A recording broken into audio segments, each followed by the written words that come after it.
Bonsoir et bienvenue mes chers bergers. Comme vous le savez déjà, Halloween approche à grands pas. Ah, Halloween, cette période de l'année que nous attendons tous avec tant d'impatience.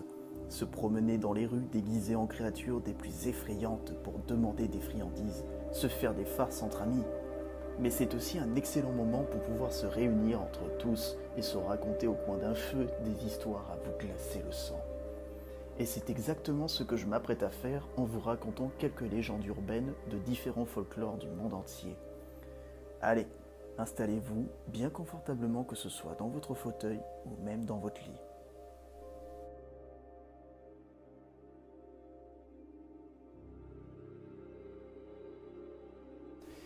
La Baba Yaga est un célèbre personnage des légendes slaves qui apparaît souvent dans de nombreux contes russes ou polonais. En général, elle est décrite comme une vieille sorcière, mais dans quelques récits, elle apparaît aussi comme une jeune et belle femme. En fait, elle vieillirait d'un an à chaque fois qu'on lui pose une question, mais elle a la possibilité de rajeunir en buvant une décoction de rose bleue parfois apportée par les voyageurs. Mal coiffée, elle ne porte pas le traditionnel foulard sur la tête. Elle a une jambe constituée uniquement d'un os sans chair. C'est une ogresse qui dévore les voyageurs et en particulier les jeunes enfants, grâce à sa bouche qui s'étire du sol jusqu'aux portes de l'enfer et garnie de dents d'acier. Toutefois, en dépit de son appétit vorace, elle est maigre comme un squelette. Elle se déplace en volant, accroupie dans une bouilloire magique tout en s'aidant d'un pilon comme d'un gouvernail, et elle efface soigneusement ses traces avec un balai taillé dans du bouleau argenté. Chaque fois qu'elle apparaît, un vent sauvage commence à souffler. Les arbres gémissent et les feuilles tourbillonnent dans les airs. Hurlante et gémissante, une foule d'esprits l'accompagne. Mais c'est sans doute sa maison qui est la plus étonnante. C'est une petite cabane en bois juché sur deux pattes de poulet qui peut éventuellement se déplacer. Dans certaines légendes, elle n'a pas ni porte ni fenêtre, mais on peut les faire apparaître en prononçant une phrase magique. Le portail est lui aussi fait d'eau humain, et la serrure ressemble à une bouche garnie de dents pointues et acérées.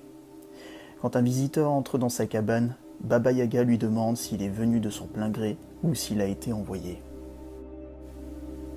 La Banshee est un être issu des légendes de la mythologie irlandaise. Plus généralement, on en retrouve des écrits en Irlande, Écosse, ainsi qu'au pays de Galles et en Bretagne. Terrifiante, cette créature féminine annoncerait par ses hurlements stridents une mort à venir.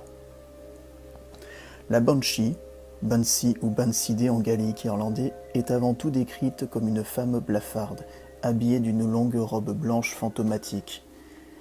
Ses cheveux seraient alors coiffés en bataille et ses cris appelés killings seraient si déchirants qu'ils transperceraient toutes les âmes humaines.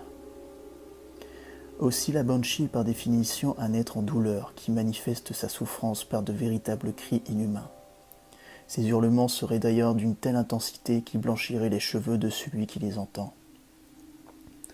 Dans les récits, on dépeint ces cris comme un savant mélange de hurlements poussés par des enfants, de hurlements de loups, ainsi que des plaintes criées par les femmes en plein accouchement.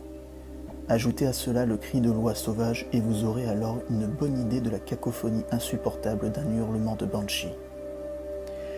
La légende raconte que ces hurlements annonceraient alors, pour celui qui l'entend, la mort prochaine d'un proche ou de quelqu'un d'important.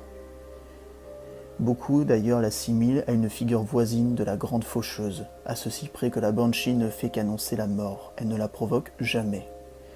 La légende voudrait également que les grandes familles irlandaises possèdent leur propre Banshee. Celle-ci n'annoncerait ainsi que les morts à venir des membres de la famille, et en aucun cas celle d'étrangers à ce cercle familial.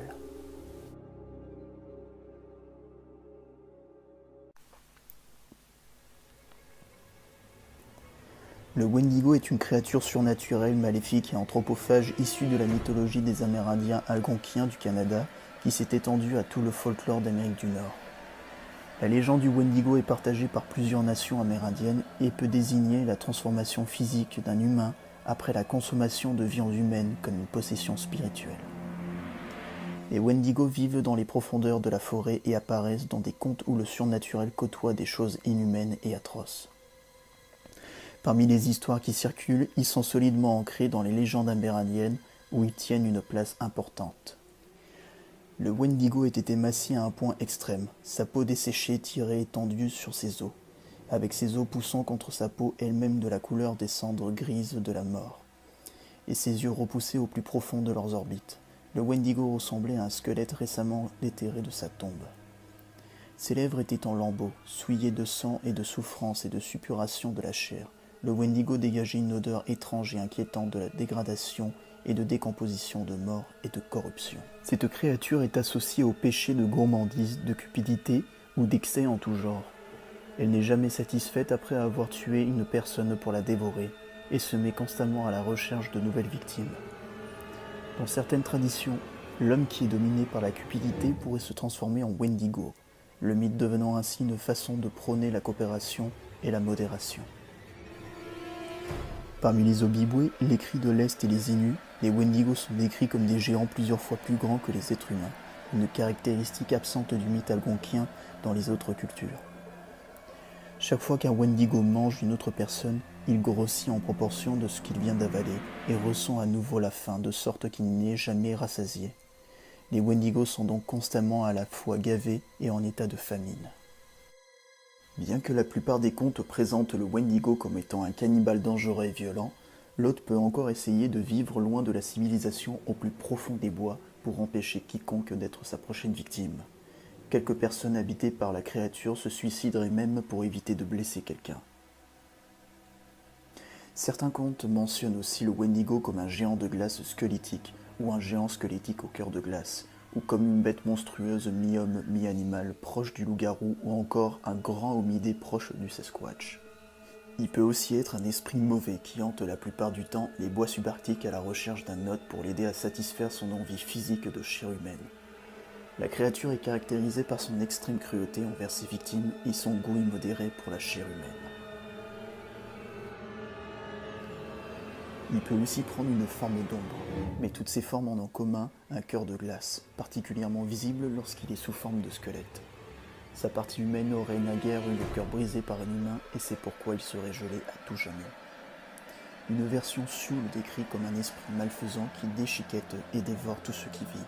Son haleine répand des maladies et il se transforme parfois en ouragan. Il semble être nocturne, parce qu'on dit de lui qu'il cherche ses victimes pendant l'aube et les dévore dans l'obscurité. La chair pourrait être son principal régime, mais on dit aussi qu'il mange le bois, les mousses de marée et parfois des champignons putréfiés.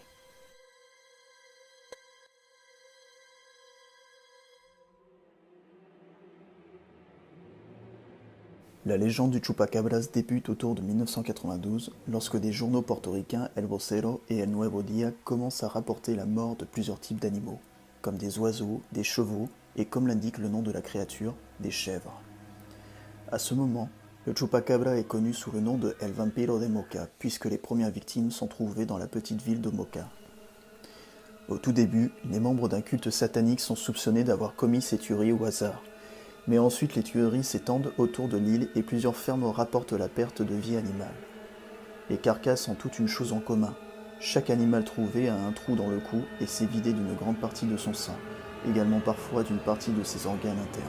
Peu après les morts d'animaux à Porto Rico, d'autres carcasses sont découvertes dans d'autres pays, comme en République dominicaine, en Argentine, en Bolivie, au Chili, en Colombie, à El Salvador, à Panama, au Portugal, au Pérou, au Brésil, aux États-Unis et surtout au Mexique.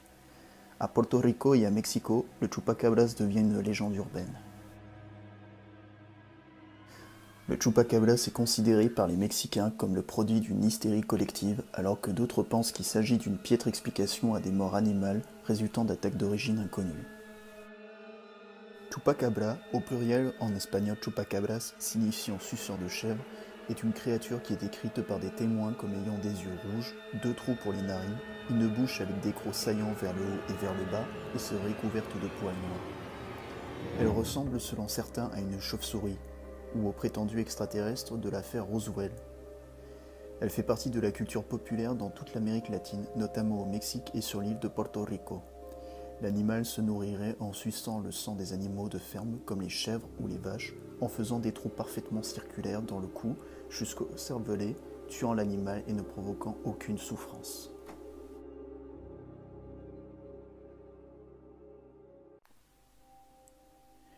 La goule, de l'arabe al-goul, et au féminin Al-Ghula, qui signifie l'ogre, est une créature monstrueuse du folklore arabe et perse qui apparaît dans les contes des Mille et une nuits. Les ghouls changent de forme, prenant le plus souvent l'apparence d'une hyène ou celle d'une femme, mais elles sont reconnaissables à leurs pieds fourchus, seul élément constant de leur apparence. La goule affectionne les cimetières où elle déterre les cadavres pour s'en nourrir.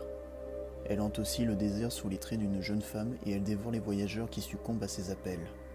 Dans les pays du Maghreb, de nombreux récits terrifiants destinés aux enfants ont pour personnage principal une goule, qui joue souvent un rôle équivalent à celui du grand méchant loup.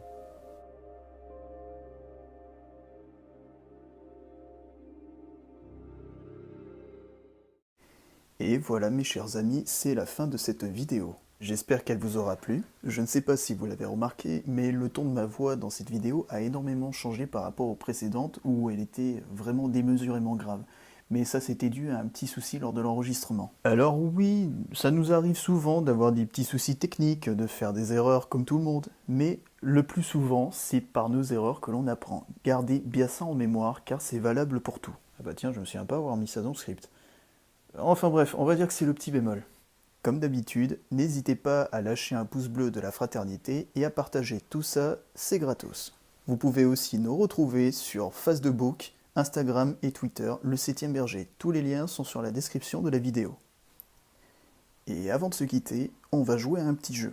Oui, je suis très joueur.